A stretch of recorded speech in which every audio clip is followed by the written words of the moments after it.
അസ്സലാമു അലൈക്കും വറഹ്മത്തുള്ളാഹി തആല വബറകാതുഹു. ആദ്യം തന്നെ സിറാജുദ്ദീൻ ഉസ്താദ് ഇഷ്ടമുള്ളവർ നമ്മുടെ ഈ ചാനൽ സബ്സ്ക്രൈബ് ചെയ്യുക, അതുപോലെ ഈ വീഡിയോ ഒന്ന് ലൈക്ക് ചെയ്യുക.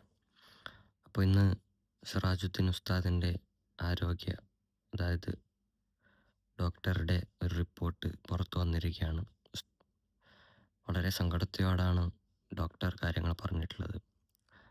അതായത് മറ്റൊന്നുമല്ല, സിറാജുദ്ദീൻ ഉസ്താദിന് ഡിസ്ക്പരമായ പ്രശ്നമാണെന്ന് നമുക്കെല്ലാവർക്കും അറിയാം.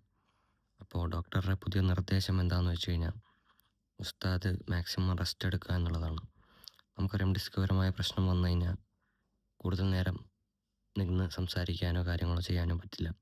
അപ്പോൾ പറ്റുന്നത്ര ബെഡ് റെസ്റ്റാണ് ഉസ്താദിന് ഡോക്ടർ നിർദ്ദേശിച്ചിട്ടുള്ളത്. അപ്പോൾ എന്തായാലും ഉസ്താദിൻ്റെ അസുഖം എത്രയും പെട്ടെന്ന് മാറ്റിക്കൊടുക്കട്ടെ എന്നെല്ലാവരും ദുആ ചെയ്യുക. ഇൻഷാ അല്ലാഹ്. പലർക്കും ഏറെ പ്രിയപ്പെട്ട ഉസ്താദാണ് നമ്മുടെ സിറാജുദ്ദീൻ ഉസ്താദ്. പഴയ പോലെ ആരോഗ്യത്തോടെ പ്രഭാഷണങ്ങൾ നടത്താൻ സാധിക്കട്ടെ എന്ന് ദുആ ചെയ്യുന്നു. ഇൻഷാ അല്ലാഹ്. അസ്സലാമു അലൈക്കും വറഹ്മത്തുള്ളാഹി തആല വബറകാതുഹു.